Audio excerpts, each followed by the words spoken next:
स्वागत है आप सभी का अपने इस चैनल में द एक्सप्लेनर में। और जहां हमने पिछले एपिसोड में देखा था कि हमारे चश्मुद्दीन भैया वो दादी अम्मा के पास गए थे और वो दादी अम्मा ने कहा था कि अब पृथ्वी ख़त्म होने वाली है। वहीं इस एपिसोड में बहुत मज़ा आने वाला है क्योंकि सारे एस क्लास के हीरो जहां एस क्लास होता था, वहां इस एपिसोड में सारे एस क्लास के हीरो हमें देखने के लिए मिलेंगे। तो चलते हैं अपने एपिसोड की शुरुआत में ही हमें बर्फीली चट्टानों के बीच में ले जाया जाता है, जहां एक लाल कलर की आँख खुलती है और बर्फ़ टूटती है। वहीं एक बड़ा सा डायनासोर निकलता है वहाँ से, जहाँ आर्मी उस पर ज़ोरदार मिसाइल से हमला करती है पर उससे कुछ भी असर नहीं होता और वो लगातार सिटी की तरफ बढ़ता है। हाँ, एक फाइटर प्लेन आता है और उस फाइटर प्लेन के अंदर हमारे चश्मुद्दीन भैया होते हैं जो कि किसी को उस एरोप्लेन से फेंक देते हैं। बीच हवा में मालूम पड़ता है कि ये शख्स वो है जो कि वो नकचड़ी लड़की है जिसे हम पहले भी देख चुके हैं, और वो सीधे जाके डायनासोर के सामने उतरती है। मैं चाहता हूँ कि इस नकचड़ी को ना डायनासोर कुचल दे, पर इस नकचड़ी लड़की को वापस से हीरो एसोसिएशन से कॉल आता है जहाँ वो लोग उससे वापस आने के लिए कहते हैं। तभी वो चिल्लाते हुए कहती है कि अगर तुम्हें मुझे वापस ही बुलाना था तो तुमने मुझे यहाँ पे भेजा क्यों।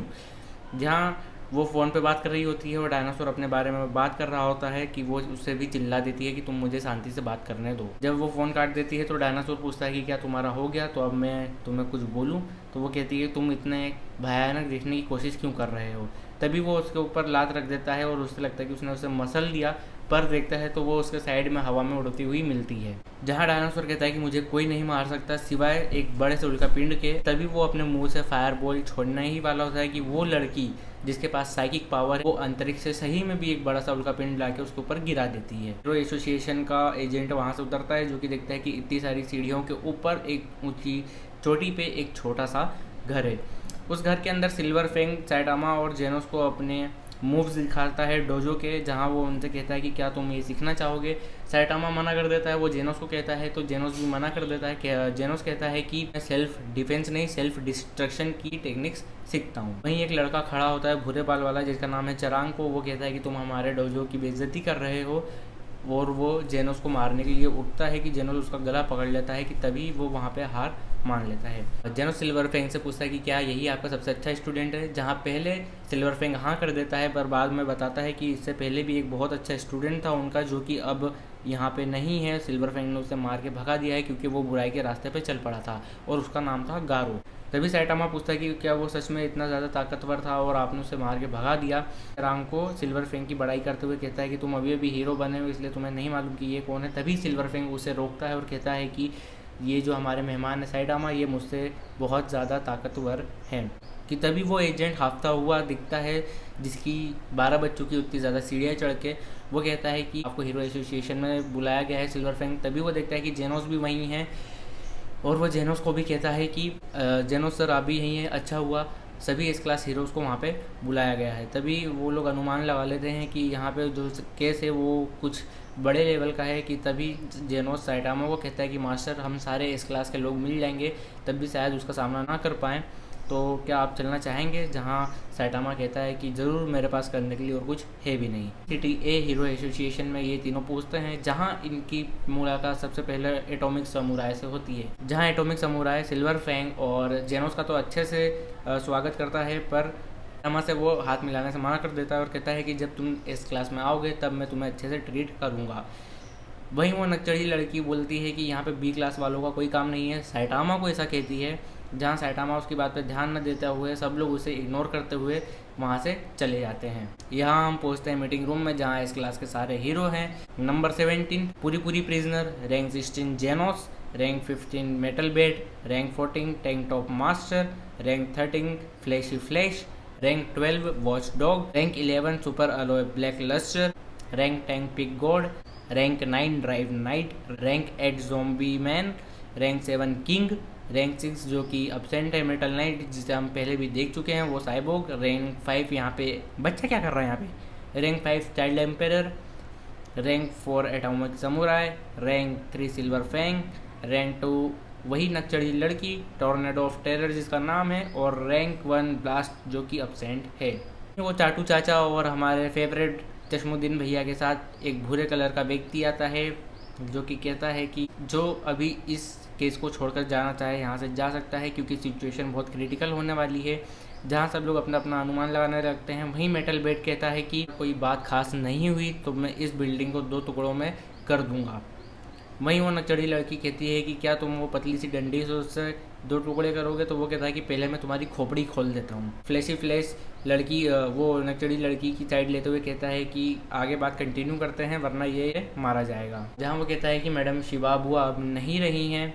और वहीं साइटामा धीरे से पूरी प्रिजनर से पूछता है कि ये मैडम शिबाबुआ कौन है? तो वो बताता है कि मैडम शिबाबुआ वो हैं जो कि हर घटना होने से पहले उसके बारे में भविष्यवाणी कर देती हैं। वहीं वो चीफ अपने जेब में से चिट्ठी निकालता और कहता है कि जब सब लोग यहीं पे रुक रहे हो, सब लोग ये जोखिम लेना चाह रहे हो, तो ये देखो, ये थी उनकी आखिरी चिट्ठी, क्या तुम लोग ये पढ़ सकते हो? जहाँ सब पढ़ते हैं कि द अर्थ इन ट्रबल। वहीं वो बच्चा कहता है कि ये बहुत बेकार बात है, मुझे अपने स्कूल जाना है। तभी वो चीफ उसकी बेइज्जती कर देता है। वहीं चीफ बोलता है कि आज तक जितने भी खतरे आए हमें पहले से मैडम शिबाबुआ बता देती थी, जिसके कारण हम लोग पहले से प्रिपेयर रहते थे, पर अब वो नहीं है। क्या घटना होने वाली है हमें उसके लिए पहले से तैयार होना पड़ेगा। और वो बताता है कि मैडम शिबाबुआ ने कहा था कि 6 महीने में अर्थ बहुत बड़े ट्रबल में आने वाला है। वहीं साइटामा कहता है कि 6 महीने का मतलब कल, आज या कभी भी हो सकता है। जैसे ही चीफ उससे पूछता है कि आप कौन हो और आप यहाँ पे क्या कर रहे हो, कि इतने में बिल्डिंग पे अटैक हो जाता है। वहीं बाहर से हम देखते हैं कि कुछ चमगादड़ शरीर के जानवर जो कि बोल सकते हैं और इंसानों जैसे उनके हाथ पाँव हैं, वो उसके ऊपर अटैक कर देते हैं और बिल्डिंग की तरफ बढ़ते हैं अटैक करने के लिए, कि तभी पीछे से 5 मुंडी वाला, एक शरीर में 5 मुंडी है, वो उनको काट देता है और एक बड़ा सा एलियन शिप उनके पीछे पीछे आता है जो कि आधी सिटी ए को डिस्ट्रॉय कर देता है। यहाँ बिल्डिंग की पावर सप्लाई और टावर कनेक्शंस वगैरह सब लूज हो जाते हैं, जिसके कारण वो लोग बाहर बात नहीं कर पाते हैं। हम देखते हैं कि जो एलियन शिप ने तबाही करी थी उसमें एक आदमी अपने बच्चे को बाहर निकालता है एक मलबे से। बच्चा देखता है कि पीछे से वो 5 मुंडी वाला आता है और जैसे ही वो उनकी तरफ हाथ बढ़ाता है तो एक व्यक्ति उनको तलवार से उनकी उंगलियां काट देता है, जिसके बाद वो उनको वहां से भागने के लिए कहता है। और इसी बीच इन दोनों के बीच में लड़ाई चालू हो जाती है और यहाँ ये चीफ ये चीज़ देखकर घबरा जाता है कि जो अटैक है वो 99.8% बहुत ज़्यादा इफेक्टिव हुआ है और सब लोग बाहर निकलते हैं उस चीज़ को देखने के लिए। तभी जेनोस कहता है कि मास्टर क्या आप आना चाहेंगे? और इतने में वो पीछे मुड़ के देखता है, छत तोड़कर ऑलरेडी बिल्डिंग के ऊपर जा चुका होता है। जहाँ साइटामा छलांग लगा के उसकी तरफ बढ़ता है कि वहीं वो बहुत सारी गोलियाँ चलाना चालू कर देते हैं और एक गोली साइटामा अपने पैर से रोक के वापस स्पेसशिप की तरफ मारता है।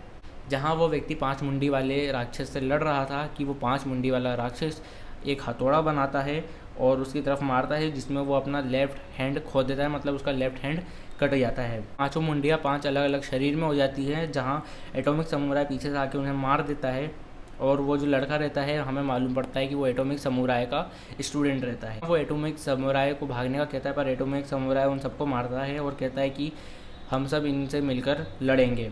वहाँ पे सिल्वर फैंग, मेटल बेड और ये एटॉमिक समुराई सब इसके साथ आते हैं। तभी पूरी प्रिजनर फिर से नंगा पुंगा होकर अपना एंजल स्टाइल में उसको मारता है और हवा में जब वो मारने के लिए उछकता है तो ये सोचता है कि जब पिछली बार उस सी फॉक मॉन्स्टर से हार गया था पर मैं अब नहीं हारूंगा, और वो उसको मारना चालू करता है। वहीं बिल्डिंग में उथल पुथल मची हुई रहती है। चाटू चाचा और चश्मुद्दीन भैया मेन केबिन में जाते हैं, जहां वो कहते हैं अपने एम्प्लॉय से कि अब हमें डटकर सामना करना पड़ेगा। हाँ, वो बच्चा बिल्डिंग के ऊपर लॉलीपॉप खाता हुआ दिखता है और कहता है कि ये स्पेसशिप हवा में उड़ रहा है तो हमें उतने ऊपर कैसे जाएंगे। कि तभी super alloy black luster King से कहता है कि तुम्हारे इस बारे में क्या ख्याल है। किंग है उसे अर्थ का सबसे स्ट्रॉन्गेस्ट मैन कहा जाता है और जो किंग है वो कहता है कि वो बहुत ज़्यादा ऊपर है और हम लोग वहाँ पे नहीं जा सकते और मैं इस चीज़ में कुछ नहीं कर सकता। तो मुझे लगता है कि मेटल नाइट को बुलाना चाहिए जो कि इस चीज़ को हैंडल कर सकता है। जहाँ वो नकचड़ी लड़की उससे झगड़ा कर लेती है और कहती है कि मैं खुद ही जाके उन लोगों से निपट लूँगी, मुझे तुम लोगों की ज़रूरत नहीं है। जहाँ सुपर अलॉय ब्लैक लस्टर उसे समझाता है कि उससे मत लड़ो, वो किंग है, वो तुम्हें मार सकता है। जेनोस उस नकचड़ी लड़की से कहता है कि मैं तुम्हारे साथ चलूँगा। तो वो नकचड़ी लड़की कहती है कि मुझे किसी की ज़रूरत नहीं है, तुमने नहीं सुना। तभी जेनोस का मुंह बन जाता है और पर अलॉय ब्लैक लस्टर जेनोस को समझाता है कि जाने दो वरना वो तुम्हें मार देगी। जेनोस मन में ही कहता है कि अच्छा हुआ कि यहाँ किसी के साथ टीम नहीं करनी पड़ेगी और वैसे भी मास्टर उस स्पेसशिप के अंदर जा चुके हैं। और यहाँ स्पेसशिप के अंदर साइटामा बहुत सारे मॉन्स्टर्स को मारता हुआ आगे बढ़ता है कि तभी एक और मॉन्स्टर उसे दिखता है ऊपर की तरफ और वो उसे भी मार के आगे बढ़ता है। यहाँ साइटामा का कोई नहीं मिल रहा होता है तो साइटामा स्पेसशिप में ही तोड़फोड़ चालू कर देता है, जहाँ उसे लगता है कि अब कम से कम इसका मालिक सामने आएगा। यहीं हम देखते हैं मेन विलन का चेहरा। और इसी के साथ ये एपिसोड यहाँ पे ख़त्म होता है। जैसा कि मैंने कहा था कि यहाँ पे अब सारे एस क्लास के हीरो दिखेंगे।